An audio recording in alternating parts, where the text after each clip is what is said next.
तो hello everyone. सो हमने previous session में हमने one exercise logic exercise 1.1 1.2 and 1.3 देखा था, करेक्ट। होपफुली आपने उसका प्रैक्टिस किया होगा डीपीपी में। आज हम करने वाले हैं एक्सरसाइज एक्सरसाइज 1.4 एंड 1.5। ठीक है, so will complete this chapter today only, correct. इसके बाद नेक्स्ट तो yes.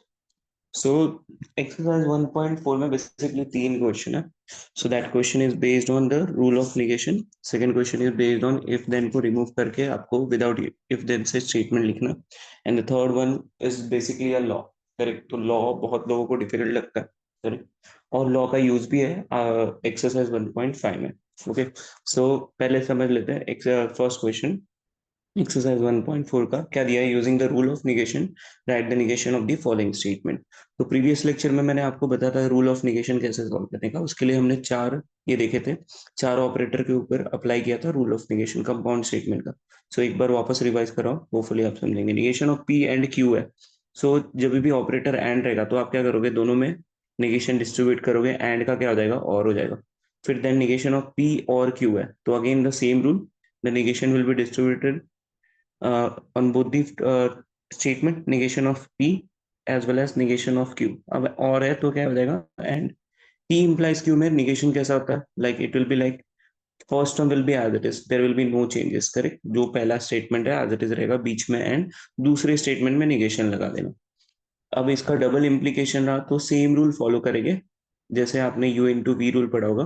First term will be as it is, मतलब पी ऐसे रहेगा, फिर लिखोगे एंड, सेकेंड का निगेशन, फिर बीच में लिखोगे और, फिर क्या लिखोगे, second will be as it is and negation of p, correct. तो लाइक दैट। तो ये रूल्स आपको याद होने चाहिए, correct, to solve the question based on the compound statement of a negation, correct.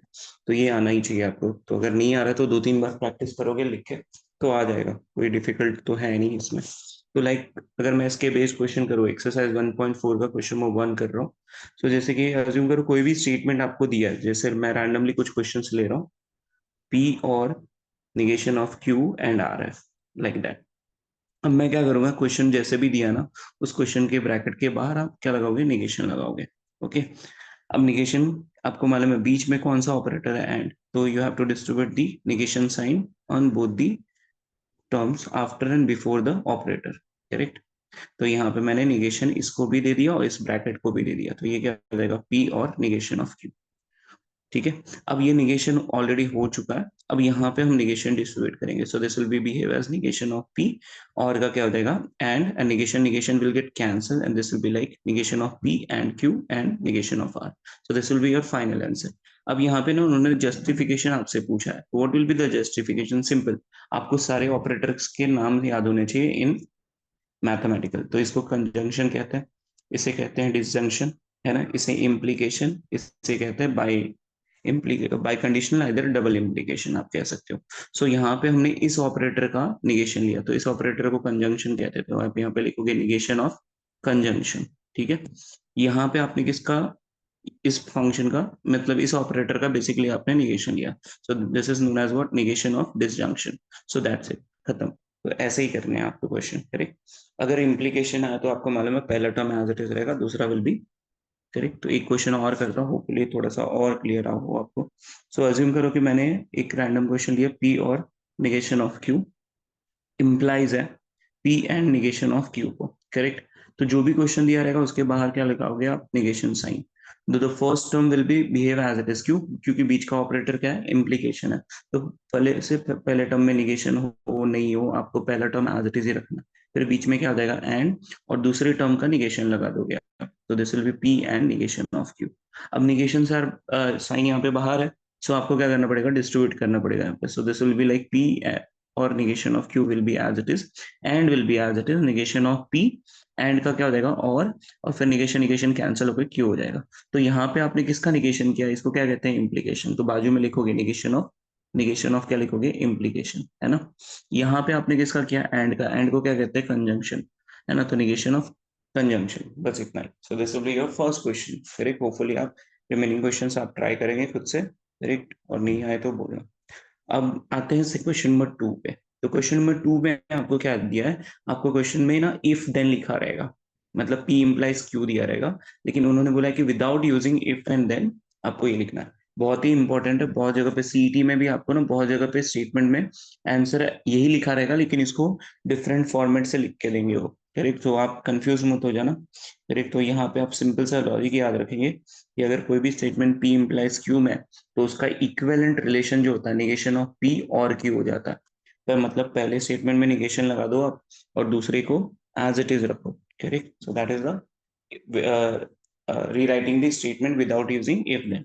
जैसे कि अगर अज्यूम करो फर्स्ट ही क्वेश्चन ऐसा कुछ होगा आपके टेक्स्ट में, if a man is a जज, if a man is a जज, correct.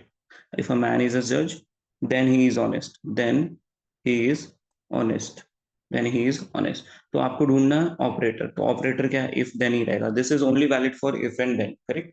कुछ रूल्स है जो सिर्फ इफ देन के लिए, जैसे लाइक प्रीवियस लेक्चर में हमने कॉन्ट्रा पॉजिटिव कन्वर्स इनवर्स किया था, so that is only valid for if and then, implication statement, conditional statement, correct. तो आप क्या करोगे अभी, पहले स्टेटमेंट को एज इट इज रहने दो, क्या लिखोगे, अ मैन इज जज, करेक्ट। निगेशन लगा दो इसमें, a man is not a जज, है ना, अ मैन इज नॉट जज, ऐसे जो भी, a man is not a जज, नॉट अ जज, बट, और यहाँ पे क्या है, और ऑपरेटर, क्या लिखोगे, और he is honest. Second statement में no changes, okay. So first statement में सिर्फ नॉट लगाना है आपको, जो भी स्टेटमेंट रहेगा उसमें फर्स्ट स्टेटमेंट में नॉट लगाना है। तो दिस इज वेरी सिंपल, तो प्लीज इसको करेंगे आप solve. The most important part is what, laws. अब मैं आपको बोलूंगा कि आप 3 या 4 लॉ यूज करेंगे मोस्ट प्रोबेबली। वैसे तो बहुत सारे लॉज लिख के दिए हैं, लेकिन बहुत जगह यूज नहीं होता, करेक्ट। करेक्ट, पूरा रट्टा मारना पड़ेगा आपको। So just most important laws जो है वो कवर करते हैं। The first clause is known as what, complementary law, correct. Complementary क्या होता है, कॉम्प्लीमेंट्री लॉ कैसे समझेंगे, एक टर्म दिया रहेगा, उसका निगेशन बाजू में होना चाहिए, आइदर वो एंड ऑपरेटर के साथ रहेगा, नहीं तो क्या रहेगा, और ऑपरेटर के साथ, ठीक है। आइदर वो एंड ऑपरेटर, नहीं तो क्या रहेगा, और ऑपरेटर के साथ रहेगा, ठीक है। So how will you solve this, correct, most important. एक minute.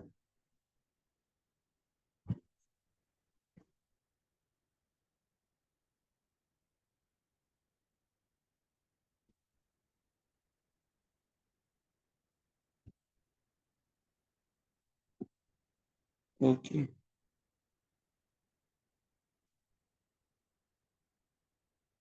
Wait for minute, sorry. हाँ, so this is what, P और निगेशन ऑफ क्यू। तो अज्यूम करो एंड आ गया, तो सीधा सीधा याद रखेंगे कि एंड के लिए हमेशा आंसर क्या आएगा, फॉल्स आएगा। और और आ गया तो वहां पे क्या लिखोगे, ट्रू। अब मैं इसका लॉजिक भी आपको एक्सप्लेन करता हूँ। अज्यूम करो आपने इसको ट्रू ले लिया, तो बाय डिफॉल्ट ये क्या हो जाएगा, फॉल्स हो जाएगा। अब मालूम है बीच में ऑपरेटर एंड है, हमने प्रीवियस लेक्चर में देखा था एंड ऑपरेटर कब यूज करते हैं। एंड ऑपरेटर का लॉजिक क्या है कि अगर दोनों ट्रू होगा तभी ट्रू होगा। सो that is not a practical condition कि आप पी और निगेशन पी में दोनों सेम लेके आ जाओ, so that's why it's will be false. और में क्या कंडीशन था, और में था ऐसा कि लाइक, और में ऐसा कंडीशन था कि लाइक अगर दोनों फॉल्स है तभी false, so that is also not possible, correct. कि अगर मैं पी को फॉल्स लूंगा तो ये ट्रू हो जाएगा, अगर मैं इसको ट्रू लूंगा तो ये फॉल्स हो जाएगा। तो आइडियल कंडीशन जो है और का, कि दोनों फॉल्स आ जाए, ऐसा नहीं हो सकता, इसके वजह से ट्रू। तो that is known as what, complementary law. Hopefully आपको समझा होगा, नहीं समझा होगा तो एक बार और रिपीट करेंगे आप वीडियो को। Next is what, next is identity. So identity, correct. ये दो लॉ जो है बहुत जगह यूज होना, identity law, correct. Identity law क्या कहता है कि लाइक आपके पास अगर पी के साथ एंड टी है, पी के साथ और टी है, पी के साथ एंड एफ है, और पी के साथ एंड ट्रू है, करेक्ट। Very simple. आप हमेशा कैसे पहचानोगे कि ये आइडेंटिटी है कि नहीं, तो एक वेरिएबल के साथ ट्रू और फॉल्स लिखा रहेगा, that is the identity law का आइडेंटिफिकेशन। कैसे आप आइडेंटिफाई करोगे कि यहाँ पे कौन सा लॉ हमें यूज करना। सो अगर कॉम्प्लीमेंट्री है तो निगेशन रहेगा, but of the same term with negation sign, correct. Identity law में क्या होगा कि एक ना एक वैल्यू ट्रू नहीं तो फॉल्स रहेगा विद द ऑपरेटर एंड और, करेक्ट। तो अगर आप देखेंगे, अज्यूम करो मैंने पी को ना, देखो आप कैसे समझना है इसको, रट्टा नहीं मानिए चीजें। पी को मैंने ट्रू ले लिया, तो true and true will be what, that will be true. लेकिन अगर मैं इसको फॉल्स ले लेता हूँ तो नहीं लग रहा फॉल्स एंड ट्रू जो है फॉल्स हो जाएगा, correct. So true and true will be true, false and false, false and true will be false. मतलब अगर मैं पी का वैल्यू चेंज कर रहा हूँ मतलब मेरा स्टेटमेंट भी चेंज हो रहा है, मतलब it is depending on P, so that will be your answer. ऐसे याद रखेंगे आप। अगर अज्यूम करो मैंने पी को ट्रू ले लिया, करेक्ट, तो आंसर तो ट्रू ही होगा, क्योंकि और में क्या कंडीशन है, दोनों फॉल्स तभी फॉल्स।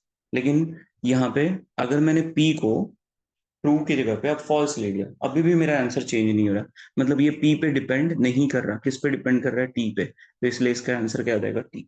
ऐसे याद रखेंगे आप। अब एंड एफ में आ जाते हैं। अज्यूम करो पी को मैंने ट्रू ले लिया, तो true and F will be what, F only. अगर मैंने पी को ट्रू ले लिया तो true and F will be what, F. मतलब फिर से ये चेंज नहीं हो रहा, पी पे डिपेंड नहीं कर रहा, तो this will be the your answer. समझे?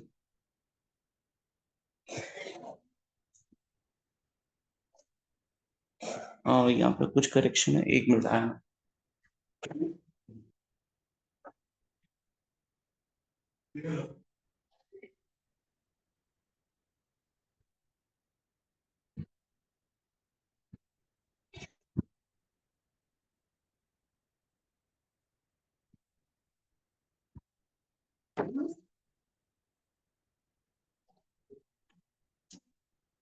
हम्म।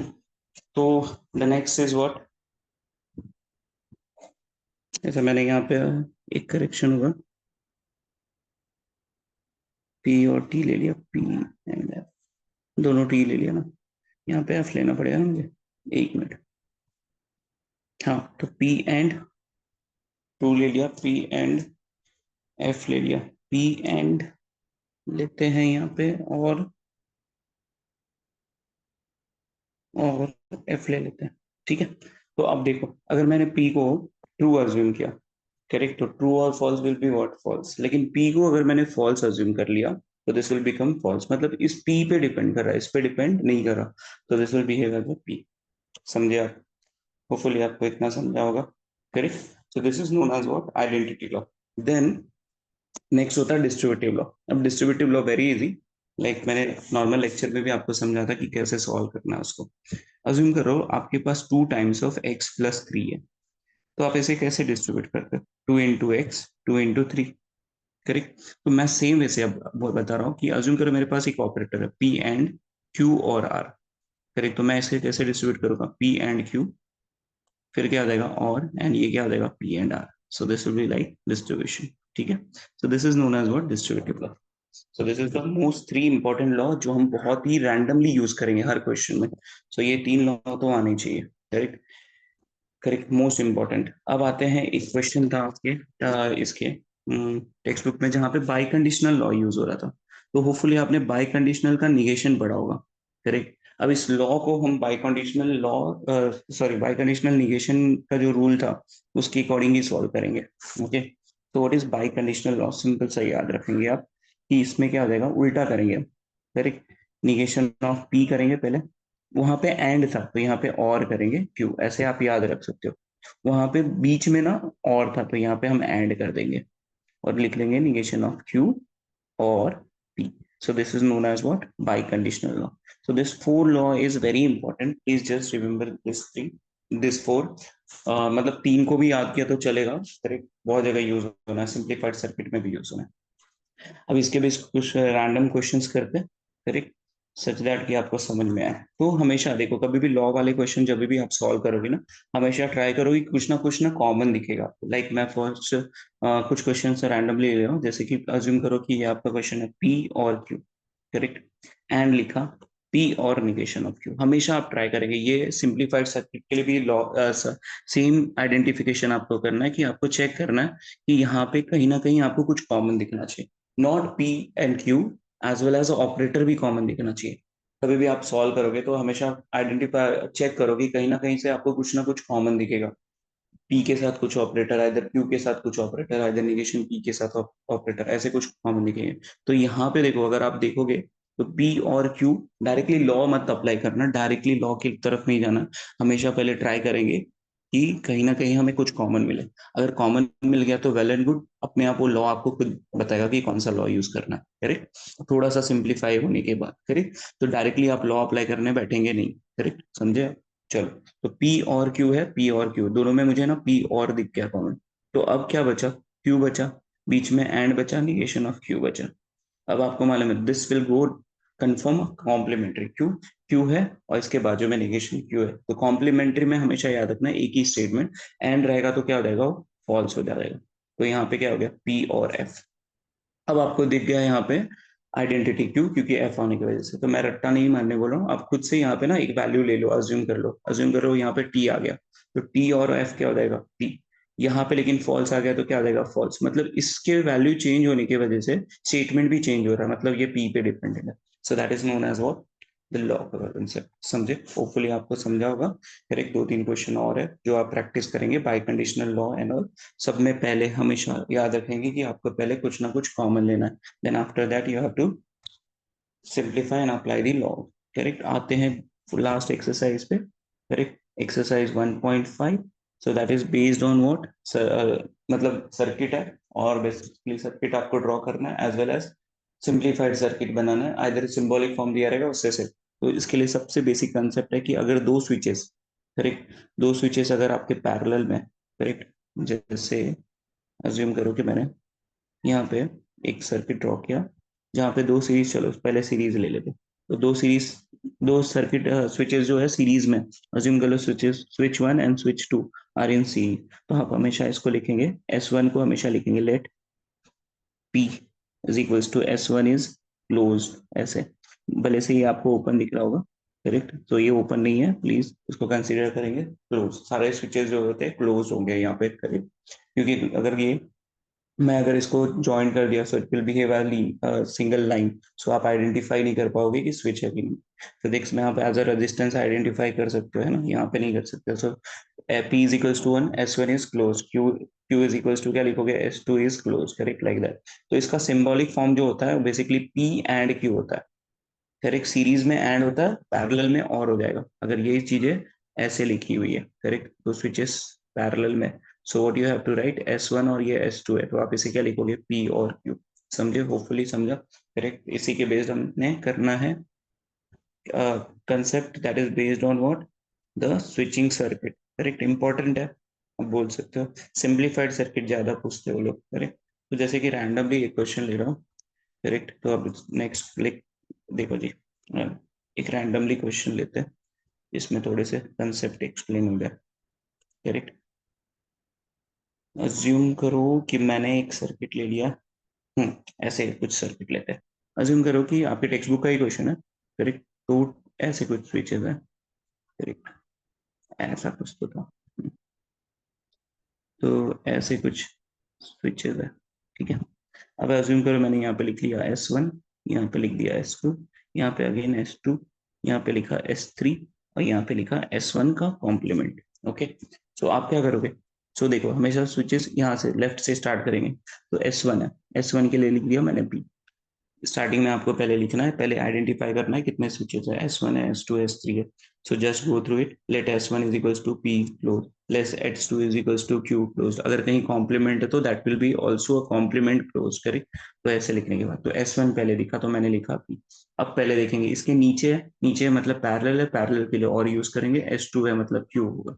अब इस पूरे सर्किट के बाजू में कुछ है, तो बाजू के लिए हमेशा एंड यूज करेंगे। What is s two, s two का वैल्यू विल बी क्यू, तो फिर से क्यू लिख दिया मैंने। अब इसके फिर से बाजू में, तो ये पूरा कर ऐसे कर दो, करेक्ट, और फिर से क्या हो जाएगा, एंड हो जाएगा। बाजू में तो एंड, नीचे है तो और, सिंपल, ऐसे भी याद रखोगे तो चलेगा, कोई प्रॉब्लम नहीं। एस थ्री का वैल्यू क्या है, एस थ्री का वैल्यू इज आर, फिर से नीचे है, नीचे मतलब क्या हो जाएगा, नीचे तो और हो जाएगा, करेक्ट। फिर यहाँ पे एस वन कॉम्प्लीमेंट है, तो मतलब हमने एस वन को पी लिया था, तो उसके कॉम्प्लीमेंट को निगेशन दी। So this is known as what, symbolic form. अब इसके ऊपर ट्रूथ टेबल बनाना है। So this is very easy, आपने already previous lecture, previous session किया होगा और उसके प्रैक्टिस किए होगे, तो उस पर मैंने दो तीन क्वेश्चन डाले थे। तो पहले पी क्यू आर ड्रॉ करोगे आप, उसके बाद कहीं निगेशन है तो वो भी ड्रॉ कर लोगे। अब यहाँ पे इन देखो, आपका ये सर्किट जो है ना, इलेक्ट्रॉनिक सर्किट है, ये ट्रू और फॉल्स नहीं समझता, तो ये इनपुट में इनपुट आउटपुट क्या लेगा, इधर लो लेगा नहीं तो हाई। अब इलेक्ट्रॉनिक इलेक्ट्रॉनिक्स में जाओगे तो आप हाई को बेसिकली 1 से रिप्रेजेंट करते हैं, लो को 0 से, तो आप ऐसे लिखोगे 1 1 1, 4 बारी 1, क्योंकि 3 वेरिएबल 3 है, तो और 4 बारी क्या लिखोगे 0 0 0, करेक्ट। फिर क्या लिखोगे 1 1 0 0, करेक्ट, 1 1 0 0, फिर क्या लिखोगे 1 0 1 0 1 0 1 0, लाइक दैट, करेक्ट। अब आपको आता है ऑपरेटर, सेम ऑपरेटर रहेगा कि अगर दोनों 1 है तो 1, दोनों 0 है तो, एंड में दोनों 1 है तो 1, दोनों अगर और है, दोनों 0 है तो 0, as it is of your true and false वाला ट्रूथ टेबल, करेक्ट। तो होपफुली ये कर लेंगे आप खुद से, करेक्ट। अब यहाँ पे अगर अज्यूम करो लास्ट कॉलम सॉल्व कर रहा हूँ और सारे के सारे वैल्यू 1 आ गए, so that means the lamp is glowing, मतलब करंट जो है हर टर्मिनल में पास हो रहा है। तो you have to write the conclusion. क्या लिखोगे कंक्लूजन कि since the last column contain all the values as 1, therefore the lamp will glow, correct, simple, very easy concept. अब इसके बाद आते हैं नेक्स्ट, इसके रिवर्स में जो क्वेश्चन रहते हैं, रिवर्स में आपको क्वेश्चन रहेगा कि अगर सिंबॉलिक फॉर्म दिया है और आपको स्विचिंग सर्किट ड्रॉ करना है। अज्यूम करो मैं रैंडमली एक ही क्वेश्चन ले रहा हूँ, समझ जाएगा आपको, negation of p and q है और p and negation of r है, ऐसा कुछ लिया मैंने, करेक्ट। अब आपको पहले ना फर्स्ट निगेशन ऑफ पी, तो सिंपल सा ड्रॉ कर लो निगेशन ऑफ पी, करेक्ट। मैं इसको लिख दिया S1 कॉम्प्लीमेंट, ठीक है। अब बाजू में कुछ है तो बट ऑब्वियस आगे जाना पड़ेगा आपको, बाजू में तो और रहता, अब जैसे यहाँ पे और आ गए तो अब इसके नीचे आ जाएंगे अपन, और तो और है तो नीचे आ गए, करेक्ट। पी एंड क्यू है तो फिर से एंड है तो फिर से सीरीज में आ जाएगा, correct. So this will be your representation, simple S1 complement, this will be S2, this is S1 and this will be S3। अब क्या करना है, सिंपल सा इस टर्मिनल को एक बैटरी से कनेक्ट कर दो, करेक्ट, और यहाँ पे एक लैम्प ग्लो करवा दो, correct. This will be your solution like this. So ऐसे आपको खुद से ड्रॉ करना है, correct. So this is very easy, just random कुछ भी क्वेश्चंस दिए रहेंगे तो आप खुद से सॉल्व कर सकते हो, है ना। जैसे कि अगर मैं फिर से एक क्वेश्चन और आपके ले लूँ, तो पी एंड क्यू है, और है, निगेशन पी है, एंड है, फिर निगेशन क्यू है, फिर और है, पी है और आर है, ऐसा कुछ है। तो मैं पहले पी ड्रॉ करूंगा, फिर बाजू में एंड है तो एंड मतलब बाजू में ड्रॉ किया क्यू, करेक्ट। तो मैंने ऐसे ड्रॉ कर लिया। अब नीचे जाना है क्योंकि और लिखा हुआ है, और के बाद क्या, निगेशन ऑफ पी, तो फिर से बना लिया, फिर एंड है तो फिर से आगे गया, करेक्ट। अब फिर से एंड निगेशन ऑफ क्यू बना लिया, करेक्ट। लेकिन आप देखोगे यहाँ पे तीनों के बीच में और है, तो मैं क्या करूंगा, ऐसे एक सर्किट बनाऊंगा, इसमें तीनों में और कर दूंगा, correct. So this will behave as a circuit, correct. तो सारे नामकरण कर देंगे आप तो आंसर आ जाएगा, करेक्ट। और इसको फिर से सर्किट से कनेक्ट, मतलब बैटरी से कनेक्ट कर दो, लैम्प जला दो, सो this will be your final solution. Hopefully समझा होगा that the last question of this session is what, that is a simplified circuit. तो how will you draw simplified circuit? तो किसी भी सर्किट में पहले आप तो ये कर लो, करेक्ट, लॉज अप्लाई करने रहेंगे। सिंप्लीफाइड सर्किट होता क्या है बेसिकली मैं बताऊं, तो अज्यूम करो आपके स्विचेस में ना आपके सर्किट में बहुत सारे स्विचेस है, तो उसको मिनिमाइज करना है। अज्यूम करो कि कहीं पे अगर 4 स्विचेस है, तो आपको उसको ना मिनिमाइज करना पड़ेगा। मिनिमाइज इन द सेंस कि अगर 4 है तो उसको 3 में कन्वर्ट करो, 3 है तो 4 में, 3 है तो और 2 में करो, अगर 2 है तो 1 में, जितना मिनिमाइज कर सकते हो उतना बेटर है, okay. So that is known as what, simplified circuit. अब ये सारे question number 4 is same as question number 1, question number 5 and question number 3 are simplified circuit. तो मैं क्वेश्चन में कोई भी एक क्वेश्चन करता हूँ, सिंप्लीफाइड सर्किट आप खुद से करेंगे, right? जैसे कि अज्यूम करो कि आपके पास एक चलो ठीक है, तो अज्यूम करो कि एक स्विचेस है, S1 है, फिर मैंने यहाँ पे 2 कॉम्प्लीमेंट लगा दिया, यहाँ पे S1 S2, ऐसा कुछ स्विच है, ठीक है। लैंप और बैटरी देख लेना, फिर जो सॉल्व करो, S1 कॉम्प्लीमेंट और यहाँ पे S2। तो पहले मैं इसका सिंबॉलिक फॉर्म लिखूंगा, कैसे लिखूंगा, S1 मतलब क्या, P, फिर बाजू में तो मतलब एंड, फिर क्या है बाजू में कौन है, पहले S1 कॉम्प्लीमेंट तो निगेशन P लगा, करेक्ट। फिर और है क्यों, क्योंकि नीचे है तो क्या लिखा क्यू, करेक्ट। अब ये आपका सिंबॉलिक फॉर्म हो गया। अब ऐसे सेम क्वेश्चन नंबर 5 में, तो वो आपको खुद से सॉल्व करा। अब पहले मैंने आपको बोला था कभी भी ऐसे क्वेश्चन दिखे विदाउट ट्रूथ टेबल अगर सॉल्व करना, मतलब बाय यूजिंग लॉ सॉल्व करना, हमेशा आप देखेंगे कुछ ना कुछ कॉमन आना चाहिए। क्या आना चाहिए, कॉमन। तो आप यहाँ पे आइडेंटिफाई करेंगे कुछ ना कुछ कॉमन। तो बाय डिफॉल्ट मुझे यहाँ पे कुछ भी कॉमन नहीं दिख रहा। अब कुछ लोग बोलेंगे कि यहाँ पे पी है, निगेशन पी है, तो उसमें से कॉमन नहीं लेना, तो what you have to do, apply the laws. तो मैंने डिस्ट्रीब्यूटिव लॉ सीखा था, एक बार ये यहाँ पे जाएगा और एक बार यहाँ पे जाएगा, तो ये क्या हो जाएगा, P and negation of P हो जाएगा, करेक्ट। फिर बीच में और ऑपरेटर रहेगा, फिर क्या आएगा, पी एंड क्यू हो जाएगा, करेक्ट। अभी ओरिजिनली इस सर्किट में 3 स्विचेस थे, अब हम उसे रिड्यूस करने के लिए ये कर रहे हैं, करेक्ट। क्वेश्चन में लिखा रहेगा give a alternative circuit either simplified circuit, तो what is P and negation, and दिखा और कॉम्प्लीमेंट है, तो आपको मालूम है this will be become false, correct. फिर क्या आ जाएगा, और this will be your P and Q. अब मुझे फॉल्स के साथ कुछ दिखा तो बट ऑब्वियसली ये आइडेंटिटी लॉ में जाने वाला है। अब आइडेंटिटी लॉ कैसे सॉल्व करोगे आप, सिंपल, वेरी इजी। इसको आप अज्यूम करो, कुछ भी अज्यूम करो, ट्रू नहीं तो फॉल्स। तो अगर मैं इसको ट्रू अज्यूम करूंगा तो आंसर ट्रू हो जाएगा, लेकिन अगर मैं इसको फॉल्स अज्यूम करता हूँ तो ये फॉल्स हो जाएगा, मतलब इस पे डिपेंड करता है। तो इसलिए इसका आंसर क्या आ जाएगा, P and Q. Okay, so this is the law. अब पी एंड क्यू आ गया, करेक्ट। अब आप इसे सिंप्लीफाइड, आप देखो स्विचेस कितने थे, 3 थे, अब 2 आ चुके। तो this is known as what, simplified. अब इसे कैसे ड्रॉ करोगे, एंड, तो आजू बाजू में ड्रॉ होगा। अब यहाँ पे एक लैंप जला दो, करेक्ट, और एक बैटरी लगा दो, correct. So this will be like switching circuit. So this will be your S1 and this will be your S2। Hopefully समझा होगा। प्लीज इसके बेस क्वेश्चन मैंने प्रैक्टिस वीक में डाले, सारे क्वेश्चन आप अटेम्प्ट करेंगे आज के आज ही, करेक्ट। डिले मत करना। आई नो दिवाली है, लेकिन अगर आप डिले करोगे ऐसे तो सारे रह जाने फिर तो, ठीक है। चलो, होपफुली आपको समझा होगा, नहीं समझा होगा तो ये जो भी आपके वीडियोस है उसको अपने अकॉर्डिंग, अपने कंफर्ट के अकॉर्डिंग डबल स्पीड, इधर थोड़ा सा स्पीड कम करके आप देख सकते हो, करेक्ट। चलो, थैंक यू।